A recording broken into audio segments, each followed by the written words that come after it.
Hola y bienvenidos al segmento Pregúntale al experto del Día Mundial de la Trombosis. El día de hoy responderemos las preguntas más frecuentes sobre el COVID-19 y la trombosis, incluyendo información importante sobre las vacunas contra el COVID-19 y una actualización de las últimas investigaciones. Mi nombre es Claire McClintock y seré su anfitriona. Soy hematóloga en Nueva Zelanda y soy vicepresidente del Comité Directivo del Día Mundial de la Trombosis y también expresidenta de la Sociedad Internacional de Trombosis y Hemostasia. Me complace estar acompañada por la doctora Gabriela Cesarman-Maus y la doctora María Cecilia Guillermo Esposito. Ambas son miembros del Comité Directivo del Día Mundial de la Trombosis. La doctora Cesarman-Maus es jefa del Servicio de Cáncer y Trombosis del Instituto Nacional de Cancerología de México. También es miembro del Task Force Grupo de Trabajo del COVID-19 de ISTH, el cual trabaja con gran dedicación en elaborar guías para doctores sobre la correlación entre COVID-19 y trombosis. La doctora Guillermo es coordinadora de la unidad de trombosis en el Departamento de Hematología del Hospital de Clínicas. También es profesora hemostasia en la Universidad de la República en Montevideo, Uruguay. Bienvenidas, doctoras. Muchas gracias por acompañarnos. Hola. Hola, muchas gracias, Claire. Bueno, sabemos que hay mucha información sobre la vacuna contra COVID-19 y estamos aquí para orientar al público sobre estas vacunas y los riesgos asociados a la trombosis. Es importante recalcar que solamente proporcionaremos información general y si tienen preguntas específicas sobre el cuidado de su salud, consulten siempre su doctor. Bueno, comencemos con lo básico. Sabemos que el COVID-19 puede aumentar la probabilidad de que una persona desarrolle un coágulo sanguíneo. Teniendo esto en cuenta, ¿cuáles son los signos y síntomas de los coágulos de sangre que las personas deben considerar si se les diagnostica COVID-19? Sí, claro. Bueno, los coágulos, que también llamamos trombos, son más frecuentes en COVID que en otras infecciones, eso es importante. Y aunque los pacientes hospitalizados, y sobre todo los que requieren terapia intensiva, son los que más tienen riesgo de tener un coágulo, también las personas que están en casa con COVID pueden tener esta complicación. Y por eso es importante estar atento a cuáles son los signos de trombosis. Y lo típico es tener un aumento en el volumen de alguna extremidad, y esto se puede acompañar o no de dolor y de cambios en la coloración de la piel. Y cuando los coágulos viajan hacia el pulmón, entonces lo que puede sentirse es una falta súbita de aire, que puede ser muy intensa, se puede acompañar de dolor en la parrilla costal y muy rara vez se puede sentir mareo o también rara vez tener un poquito de sangre en la expectoración. Eso es básicamente. Gracias. Y para nuestra segunda pregunta, si eres un paciente que ha tenido un coágulo sanguíneo, ¿se te considera de alto riesgo para contraer el COVID-19? ¿Y existe algún riesgo asociado con tomar anticoagulantes? Cecilia. Sí, bueno, muchas gracias por la pregunta. Es una pregunta muy frecuente que nuestros pacientes nos plantean y la respuesta es que no. En realidad el hecho de haber tenido un coágulo no aumenta el riesgo de contraer COVID. Es decir, el riesgo de contagiarse es similar al resto de la población. Por lo tanto, si usted está recibiendo anticoagulantes, no debe suspenderlos. Al contrario, uno podría pensar, de acuerdo a lo que recién dijo Gabriela, que el tratamiento anticoagulante podría disminuir incluso su riesgo de tener un coágulo si tiene que ingresar al hospital porque contrajo COVID-19. Así que la indicación es que debe continuar su tratamiento tal como se lo indica a su médico tratante. Gracias. Pues pasamos a la vacuna contra el COVID-19. Se ha debatido mucho sobre la seguridad de ciertas vacunas contra el COVID-19. ¿Qué necesita saber el público en general sobre la correlación entre estas vacunas y los coágulos de sangre? Sí, también buena pregunta. Yo creo que lo que se sabe hasta ahora es que las personas que han tenido una trombosis por algún motivo que no sea COVID, antes del COVID, sí se pueden poner las vacunas para protegerse de la infección. Y no hay mayor riesgo de complicaciones por vacunarse. O sea, en otras palabras, las personas que han tenido trombosis sí se benefician de ponerse la vacuna. Y también hemos escuchado hablar bastante en las noticias sobre la trombosis de senos venosos cerebrales o el TSVC en relación con la vacuna contra COVID-19. ¿Puedes explicarnos mejor qué es una TSVC? Sí, con mucho gusto. Bueno, este es un tipo de trombosis que también se clasifica habitualmente como una trombosis en sitio inusual. ¿Por qué? Porque es una formación de un coágulo en un sector de la circulación en donde no es frecuente que se produzca, no es lo más común que suceda. El tema es que en el cerebro también tenemos grandes venas que son las que drenan la sangre de nuestra circulación. Digamos que recorren longitudinalmente el cerebro y por eso se llaman senos venosos cerebrales. Cuando se forma un coágulo a ese nivel, lo que sucede es que al interrumpirse el flujo sanguíneo, aumenta mucho la presión dentro del cerebro. Y esto es lo que determina los síntomas. Estos síntomas son bastante específicos, da dolor de cabeza, pero no un dolor de cabeza como el habitual que uno puede sufrir, sino un dolor de cabeza intenso, que es persistente, que generalmente no calma con los analgésicos que uno está acostumbrado a tomar. Y por otro lado, se puede acompañar de visión borrosa, convulsiones, que son como movimientos anormales, involuntarios del cuerpo, e incluso con pérdida de la conciencia. Wow, ok. Pues otra pregunta, ¿cuál es la probabilidad de desarrollar un coágulo de sangre después de recibir la vacuna contra el COVID-19? Claro, bueno, el riesgo realmente es extremadamente bajo y cuando ocurre, sí puede ser serio. Las trombosis se pueden formar, sí, en las venas de la cabeza, pero también en las venas de otros sitios. Y hay vacunas que presentan más riesgo que otras de que esto ocurra. Es sobre todo las que están formadas de un virus llamado adenovirus. Estas son las que parecen tener más riesgo de causar un trombo y en ocasiones asociado a una disminución de plaquetas. Ahora, las plaquetas son células de la sangre que ayudan a que no sangres, por ejemplo, cuando te cortas, ¿no? Y las trombosis asociadas a plaquetas bajas se pueden ver en alrededor de 1 a 40 personas, pero por cada 1.000.000 de personas vacunadas, que es muy bajo. Y no se han reportado, por ejemplo, en personas que reciben vacunas de RNA o de proteínas.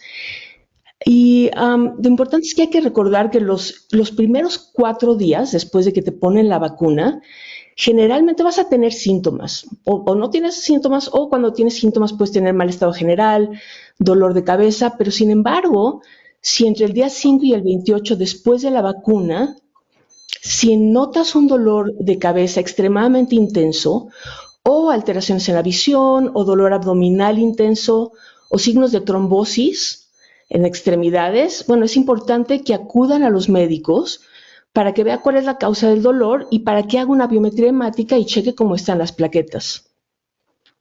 Ok, pero es extremadamente claro. Muy bien.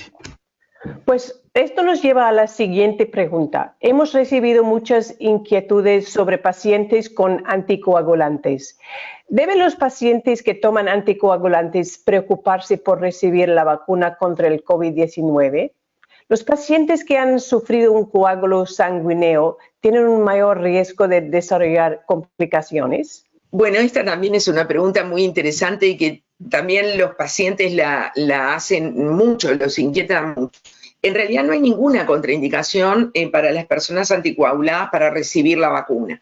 Al contrario, uno en realidad debería pensar que si está recibiendo un anticoagulante es porque tiene alguna condición médica que puede llevarlo a tener un cuadro de COVID más grave.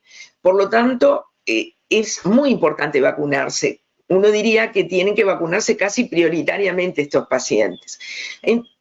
Capaz que la pregunta también va dirigida en si hay riesgo por el propio anticoagulante, y no es así. Si uno está tomando, por ejemplo, warfarina, puede recibir perfectamente la vacuna con un INR por debajo de 4. Y si toma otro tipo de anticoagulante, como los que se llaman directos, en realidad se aconseja que reciba la vacuna antes de la dosis del medicamento habitual. En cuanto al riesgo de presentar complicaciones con relación a la vacuna, no presentan más riesgo que la población general los pacientes que están tomando anticoagulante, y en general pueden vacunarse sin ningún temor a presentar más complicaciones que el resto de las personas. Así que deben vacunarse los pacientes anticoagulados. Gracias. ¿Y por qué es importante que la gente en general reciba la vacuna contra el COVID-19?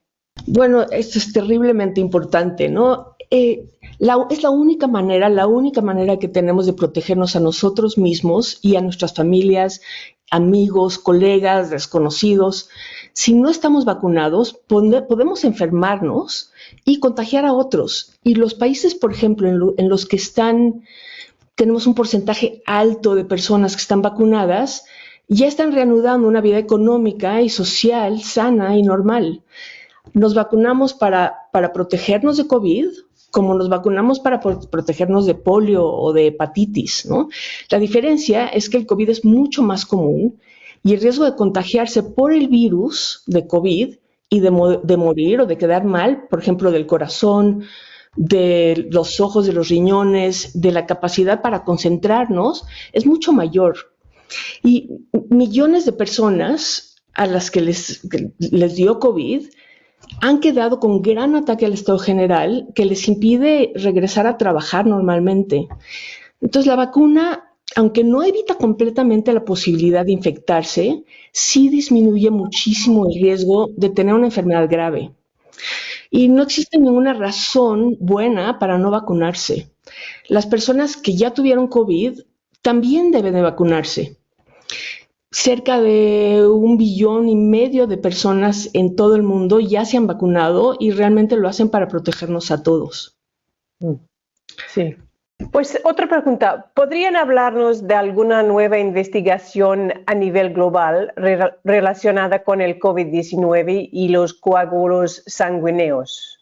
Bueno, muy bien, sí. En realidad, la pandemia nos ha puesto a los médicos y a los científicos en general en un momento muy especial, porque se ha necesitado generar conocimiento de una forma absolutamente nueva en la historia de la medicina, ¿no? Contando con poquísima información cuando comenzó esta enfermedad, que era una enfermedad absolutamente nueva, los científicos se han tenido que unir para investigar prácticamente en tiempo real, y no es posible, como en otros momentos, esperar resultados de grandes estudios largos, como son los estudios convencionales, para tomar decisiones.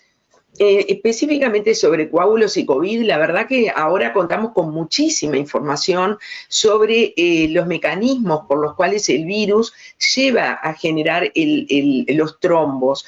Se ha podido investigar mucho sobre la relación entre la inflamación y la generación de trombos, y esto también ha llevado a generar conocimiento sobre que debemos tomar medidas cuando el paciente ingresa al hospital para evitar la formación de coágulos. Y de esa manera se han generado consensos a nivel internacional sobre cómo actuar para que los pacientes tengan la mejor evolución posible.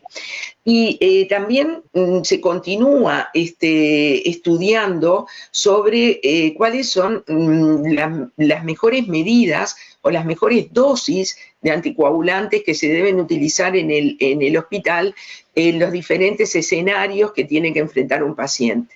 Creo que lo más importante que hemos aprendido todos hasta ahora es que esta enfermedad nos ha enseñado a unirnos para generar conocimiento en pro del beneficio de toda la población mundial.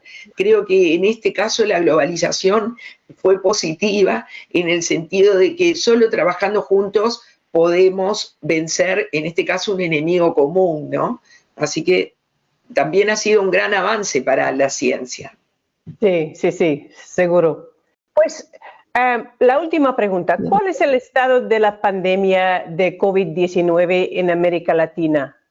Sí, no sé si quieres empezar o empiezo, pero bueno, por lo menos en México, en donde parecía que esto iba mejorando, empezamos a tener otro pequeño pico. Acabo de escuchar una frase que dice que hay que tener cuidado de no confundir la mejoría con una victoria, ¿no? Entonces, esto todavía no termina, va para largo y justo ahorita es cuando tenemos que cuidarnos todavía más. No queremos tener un tercer pico, una tercera ola que nos eche para atrás todo lo que hemos avanzado, ¿no? Sé que en Uruguay, que habían estado muy bien, tuvieron problemas hace unos meses. ¿Cómo van ahora? Bueno, tomando un poco las palabras que decía Gabriela, en Uruguay la situación al principio de la pandemia se mantuvo bastante equilibrada, digamos, no tuvimos problemas hasta fin del año pasado, en donde comenzamos a observar un aumento progresivo de los casos y realmente enfrentamos una ola que decíamos tal vez sea la primera y la segunda ola todo junto nos pasó en los primeros meses de este año y sobre todo ahora entre abril y junio realmente el número de casos fue muy muy alto y el número de muertes por día fue muy muy alto para la población que tenemos. Sin embargo, también debido a que somos pocos y a que se elaboró una campaña que ha sido muy exitosa, tenemos casi un 40% de la población vacunada con 2 dosis, lo cual va a llevar evidentemente a un descenso de los casos que ya empezamos a observar. Sin embargo, me gustaría agregar que la situación en América Latina es muy heterogénea y hay muchos países de los cuales no tenemos un registro adecuado del número de casos.